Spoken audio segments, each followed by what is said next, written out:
This is so simple, my project, that there'll be no Q&A, I expect. Or maybe I'll have a surprise. For a change, I'm doing something very simple, though, I mean, the actual execution is not that simple, but as a concept.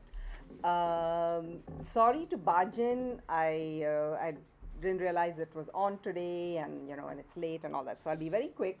Essentially, I'm giving Indian cooking classes.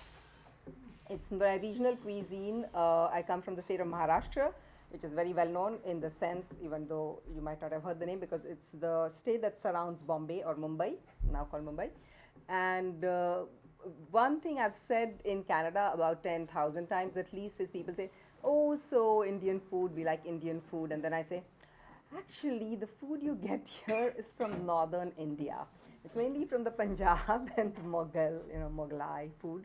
And we have a lot of regional cuisines in India, etc. And then people start to glaze over a little bit. And however, I want to make the point that this is just one or two types of food.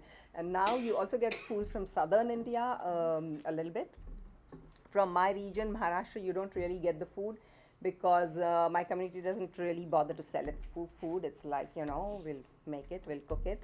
So I became an expert in this cuisine after immigrating in about 20 years that I've been here, because if I didn't cook, I couldn't eat it, so I did it. Otherwise I'd have gone and bought it probably. So that's what I'm going to do, and the concept is also to, I'm small groups. I have a nice apartment, so I'm going to do it in my home, but I just spoke to a woman who has a yoga studio, so I may do it there. So it's there'll be courses. There's like 5 classes, 1 course. So it'll be like Indian Bombay street food, Indian pancakes, or farmers fare, starters, different kinds of things. The ingredients are things like tapioca or sago, chickpea flour, rice flour, different beans. So basically, I call it the scrumptious pleasures of gluten-free, easy, veggie Indian cooking. So easy is very important because I will not spend more than half an hour to an hour on. I mean, if it's vegetarian, there's a lot of chopping. It's just inevitable, and that's why also I think the cooking together makes sense. Everybody chops a different thing. It's faster, so it's easy. It's vegetarian because I come from a vegetarian background. My family ate vegetarian. Gluten-free. It happens to be gluten-free. I discovered, to my surprise, when my partner went gluten-free. And I had to change hardly anything. I was like, oh my God, this stuff is gluten-free.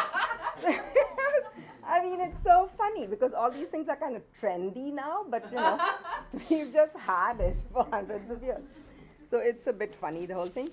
And actually, there's a few photographs there, but I'll leave that out. That's sago, by the way, right there. There's mustard seeds. Of course, there's spices. I had to, of course, get an elephant in, because if you don't have an elephant and you don't have anything, your life is not worth living. So, and this actually is the Indian spice box. I just want to flash it at you. So it's like 6 spices. It's a box with little compartments, and it's like the center of the home and hearth in your kitchen. So I'll leave it with you. I have a few, you can take, so you have my contact information. It's starting on the 2nd of September. I'm doing the first course.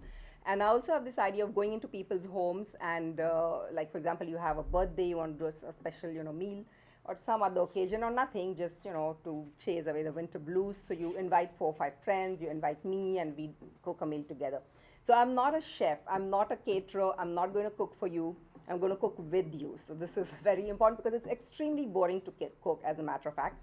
In fact, the way to make it interesting is to either do it with friends, use, of course, lots of spices, listen to podcasts. Where was that lady? I'm constantly listening to podcasts.